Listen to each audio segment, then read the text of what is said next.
Welcome to the next video on the history. So this is my latest model, and this is one I made about 12 years ago. So as you can see, it's very small. It's got 6 magnets in each wheel, little tiny magnets in there, and there was 3 magnets in the top section that received the energy from these wheels as they spun. Tiny little motors in there, 4 of them, little feet, and this actually ran and it spun a fair bit, but it wasn't enough to lift it. It did vibrate all over the table. I used aluminium cans to make these out of. I actually made some templates out of paper and drew that onto the cans, and then I folded it up there for the motors, and there my wheels, like a bit of origami. And that's how I made that model about 12 years ago. And then because it didn't fly, I sort of put that aside. Didn't have much money. I was only a uni student, so I left that. But just before that, I made this little cheapy model which had 4 little magnets in the wheels and just 1 in the top plate there, and they spun.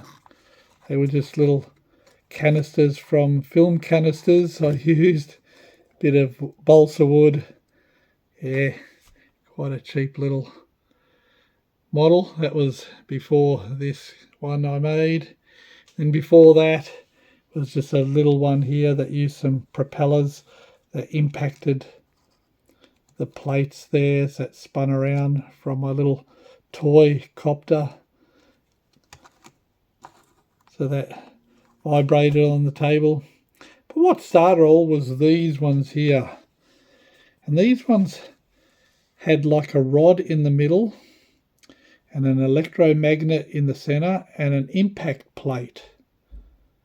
So these had little impact plates, and these would vibrate up and down. I'll see if I can, back and forwards. So I'd plug this into an amp and I'd run it through my laptop computer, and I'd use different frequencies to play through this electromagnet that I wound myself, which would throw this rod back and forwards. And on the back, what I did, I had it standing up like that. So what it did, it just used gravity to pull the magnet back down, and then the electricity to shoot that rod up into the impact plate, and then gravity back down. There are other models, I won't get them out, but had like rubber bands on the back there that would pull that rod back down to the bottom section. So that was that one there. And these actually flew across the table. So when I had them running, they actually flew across the table. Not flew literally, sorry. They moved across the table at a reasonable pace, not super fast, but they moved in one direction. So they didn't just go back and forwards. They actually moved in one direction across the table, giving me the indication that I could make a thrust type motor that would move one way by having a little impact plate and then elastic band pulling it back, electromagnet to chuck it forward, backwards, forwards, backwards at different frequencies. And I played with heaps of different frequencies to see what was the best.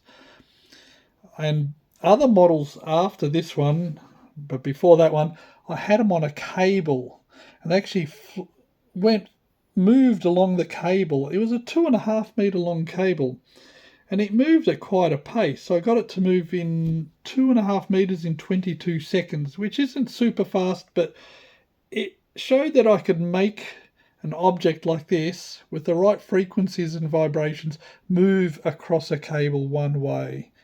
But then there's a lot of factors in there, and I wasn't 100% happy. There's friction and all that involved. But this is also one of the older ones, the first one, so that also, there's the bottom section. Oh yeah, there's a magnet in the top of that, so there's a magnet down the bottom there. Oh, this whole thing moves. It's falling apart. It's quite old, this one. This is about 13 years old. Yeah, I think I had an impact plate there of some sort. I can't remember. I'll have to have a look. But that was one of my original ones.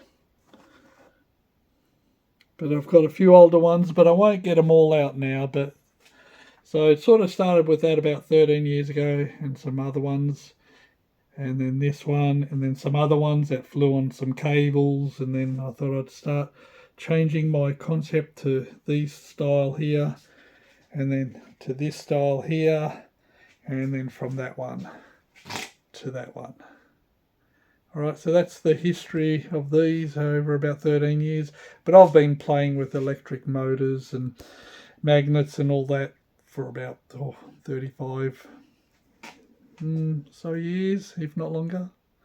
Anyway, thank you for watching.